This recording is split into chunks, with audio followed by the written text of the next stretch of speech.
Hi, welcome to our channel. This is the tale of the sword in the stone. Long ago in England, a wise and just king ruled the land. His name was King Arthur. Times were good and the people lived well. King Arthur wanted a magician at court. And so he chose the famous Merlin the magician. Merlin could see into the future. And he knew those good days were not going to last. King Arthur and the Queen Guinevere had a child, a baby son. At a castle party for the royal birth, Merlin the magician took the king aside. He said, "Sire, there is something you must know. Soon a great darkness will fall over this land. Your child is in great danger. Let me take the baby far away. I will be sure he stays safe." "Merlin," said the king in surprise, "you are a great magician. And you are my friend. But there is no way we would let anyone take our child away." Sadly, soon after the child's birth the queen died. Not long after, King Arthur was killed in battle. That very night, Merlin swept into the castle and took the child. The next morning, the royal nurse went into the nursery. Alas, an empty crib. In fear, the nurse, the nobles and servants looked everywhere. But the baby was gone. For years, there was no king to sit on the throne. No king to set the laws. Men of high rank fought each other to be king. Darkness fell over the land. Robbers and bands of wild men ruled the streets of London. Evil men broke into houses and took what they wanted. Travelers on the roads were jumped and robbed. The people of England lived in fear. Yet far away, there was a quiet place. A good knight, Sir Ector, lived in peace with his two sons. His first son was named Kay. His younger son Arthur had been adopted as a baby. Years before, a stranger had come to Sir Ector with a baby. He asked if Sir Ector would raise the child. The old knight took the baby in his arms, glad for a second child. He named the baby Arthur, and raised the child as his own. When Arthur was 10 years old, the same stranger returned to Sir Ector's home. He could read and write, and so Sir Ector hired him to teach his two sons. Kay could not sit still for lessons and he stopped coming. But Arthur listened with wide eyes. He learned everything. I bet you have guessed by now who that stranger was, none other than Merlin the magician. At the end of each day when Arthur finished his chores, that was time for the lessons. Merlin would sit with Arthur for hours and teach him about the world. Arthur was a thin lad, not strong like his big brother Kay. Merlin said not to worry about that. He said what mattered most was to have a heart that was big and strong. Merlin saw how the foxes and deer followed Arthur. He could see that the boy had a very big and strong heart. By the time Arthur was 16, his brother Kay had become a knight. He was now called Sir Kay. Arthur loved nothing more than to serve his brother as squire. He kept great care of his brother's tunic and helmet, his spears and lances. One day at lesson time, Merlin looked away. He stood up. "What is it?" said Arthur. "The people need hope," said Merlin. "Arthur, there is something I must do. I must go now." That night, when the night time was at its most dark, Merlin the magician came to London's Market Square. He stood in the middle of the square. He held both his arms high, and pointed his wand to the stars. The next morning at dawn, people started to arrive at the market. A block of white marble stood in the middle of the town square. Resting on the block was a giant stone.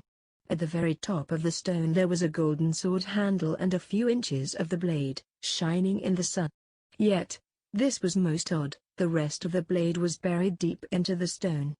None of this was there the day before. What's more, these words could be seen on the top of the blade.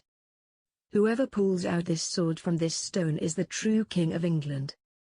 As soon as the crowd knew about the message, men jumped up to that white marble block. One after another, they gave the sword a yank. Each tried and tried, but the sword stuck fast. It would not move. One said in gloom, "There is no man alive who could pull out that sword." "We'll see about that," said a voice in the crowd. The Duke of Cornwall, dressed in silks and ribbons, stepped up to the white marble block. Hear ye, he said. I call for a tournament to be held 1 month from today. Knights from anywhere and everywhere in England are invited to come. There will be contests and prizes, and a grand feast for all. The Duke said to his wife, the Duchess, if I know men, this tournament will draw the strongest, finest knights in all of England. Said the Duchess, good idea, my dear. All we need is one knight who is so strong he can pull that sword from the stone. Then we will have a king again, at last. The people danced and cheered. At last there was something to feel happy about. News of the tournament traveled fast. From castle to village, to every far corner of the land. At last, word got to the faraway home of Sir Ector. Sir Kay heard the news when he was polishing his helmet. Arthur! He called out. Arthur was by the woods, feeding birds from his hand. He set down a pile of seeds for the birds, and a pile for the squirrels. Then he ran fast to see his brother. There you are, said Kay. There will be a tournament in London. We must set out at once. What great news! Arthur had never been more than a few miles from home. He would be the best squire ever for his brother. Arthur ran back to the house. In the courtyard his father was getting the horses ready. Sir Ector and his 2 sons rode through London on their way to the tournament. Riding through the market square, something shiny glinted in the sun. That sword looks like it goes right into that stone, said Arthur. But how can that be? That's impossible. But why were guards standing all around it? The father and his 2 sons reached the tournament. Sir Kay ran off to get in line to register. Sir Ector greeted many old friends, dukes, earls, barons, counts and countesses. Arthur sat in their tent, polishing his brother's helmet till it shone bright. A bugle sounded. The tournament was about to begin. Get my sword, demanded Kay. Right away, said Arthur. But where was it? Arthur looked around in panic. Kay's spear, battle-axe, and dagger were right where they should be. But no sword. Kay, he said, how about a battle-axe? Arthur, I said my sword. Yes, of course, said Arthur. But just a moment. Be quick about it, said Kay. Arthur ran back into the tent. Maybe he had left Kay's sword there? He searched through the bag of armor and weapons. How could he let such a thing happen? Then he had an idea. Very fast, Arthur rode back to the market square. The guards were not there anymore. They must have all gone to the tournament. Arthur stepped up on the marble block. Let's see if that sword can get unstuck. He took hold of the handle of the sword. He moved the sword a bit. Hey, he said. It's looser than I thought. With one big tug, the sword slid out. Arthur was thrown back, but the sword was safe in his hands. I will be sure to bring it right back. He raced to where his brother was waiting. Here it is, he said, handing the sword to his brother. Kay took one look.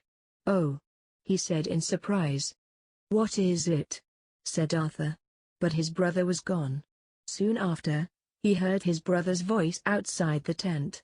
Father, I have something to show you. Kay and his father stepped inside the tent.